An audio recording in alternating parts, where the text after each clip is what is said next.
کیا سفر معراج میں دیدار الہی ہوا تھا؟ کیا قرآن و حدیث سے اس بارے میں کوئی روشنی ملتی ہے کہ معراج کے سفر میں رسول اللہ صلی اللہ علیہ وسلم نے اللہ تعالیٰ کو اپنی آنکھوں سے دیکھا تھا یا نہیں؟ کامران شیخ، سعودی عرب سے۔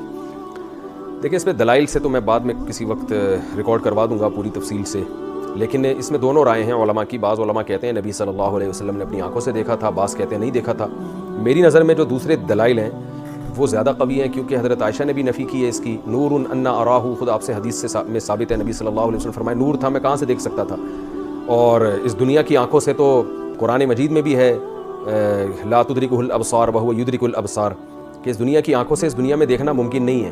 معراج پہ جب آپ صلی اللہ علیہ وسلم گئے، وہ تو اسی عالم میں گئے ہیں، عالم خواب میں یا عالم ارواح میں تھوڑی گئے، وہ تو انہی آنکھوں کے ساتھ گئے۔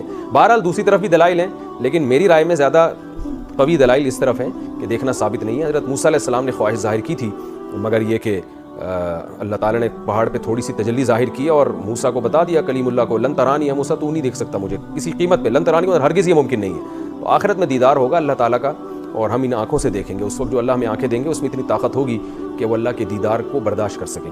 دنیا کی آنکھوں سے دیکھنا قرآن و سنت سے پتہ چلتا ہے کہ یہ ممکن نہیں ہے، لیکن بہرحال اگر کوئی دوسرا قول بھی اختیار کرتا ہے، اس کی رائے میں وہ زیادہ قوی ہے، تو اس میں گورنمنٹ کی طرف سے کوئی پابندی نہیں ہے۔ ان چیزوں میں ہمیں لڑنا نہیں چاہیے۔ اور یہ بھی ہے کہ میں نے ایک دفعہ پہلے بھی اس پر بیان کیا تھا کہ میں نے جو دلائل دونوں طرف پڑھے ہیں تو میرا اپنا رجحان اسی طرف ہے کہ دیکھنا ثابت نہیں ہے۔ تو بعض لوگوں نے گستاخی کا فتویٰ لگا دیا میرے اوپر کہ ان کو تو پتہ نہیں معاذ اللہ نبی سے کیا، معاذ اللہ ان کو تو نبی سے محبت ہی نہیں ہے، یہ تو نبی کی فضیلت کے ہی قائل نہیں ہیں۔ وہ بھائی، نبی کی فضیلت جو قرآن و سنت سے صحیح احادیث سے ثابت ہوگی، نبی نے بتایا ہوگا، ہم اس کے قائل ہوں گے نا۔ اگر میری رائے میں کوئی بالکل بے غبار اور واضح حدیث نہیں ہے اس بارے میں، دیدار کے بارے میں، تو اس میں توہین کی کہاں سے بات آ گئی؟ ہم نبی کی فضیلت کے قائل ہیں۔ سب سے بڑی فضیلت آپ کی، آپ اللہ کے پیغمبر ہیں، آپ اللہ کے رسول ہیں، آپ اللہ کے سفیر ہیں، اور ایسے سفیر کہ آپ صلی اللہ علیہ وسلم نے فرمایا لو کان موسیٰ حیا لما وسعہ الا اتباع، آج موسیٰ بھی زندہ ہو جائیں تو مجھے فالو کیے بغیر نجات نہیں ہو سکتی ہے۔ کتنی بڑی فضیلت ہے۔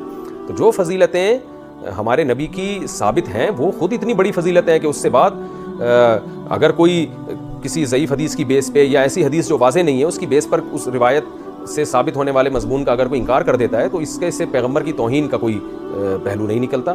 اس لیے ہمیں رسول اللہ صلی اللہ علیہ وسلم سے محبت ہے۔ آپ سرور کائنات ہیں، آپ سید الانبیاء ہیں، آپ تمام پیغمبروں میں سب سے افضل ہیں، اور سب سے بڑی بات، بعد از خدا بزرگ تو ہی قصہ مختصر، اللہ کے بعد اس کائنات میں سب سے بڑا مقام اگر کسی کا ہے تو سید الانبیاء حضرت محمد صلی اللہ علیہ وسلم کا ہے۔ تو یہ فضیلت ہے۔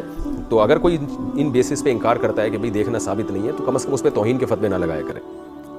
ایسے تو کوئی خود سے بہت سارے فضائل گڑ کے بیان کرنا شروع کر دے، اور جب علماء انکار کریں تو آپ ان پہ توہین کے فتوے لگا دیں، تو یہ تو پھر ایک تو شرعی حدود سے تجاوز ہو جائے گا۔ بہرحال مسئلہ اختلافی ہے، میں نے کہا کہ دوسری طرف بھی علماء کی رائے موجود ہے، تو اگر کوئی وہ رائے رکھتا ہے تو اس میں کوئی حرج نہیں ہے۔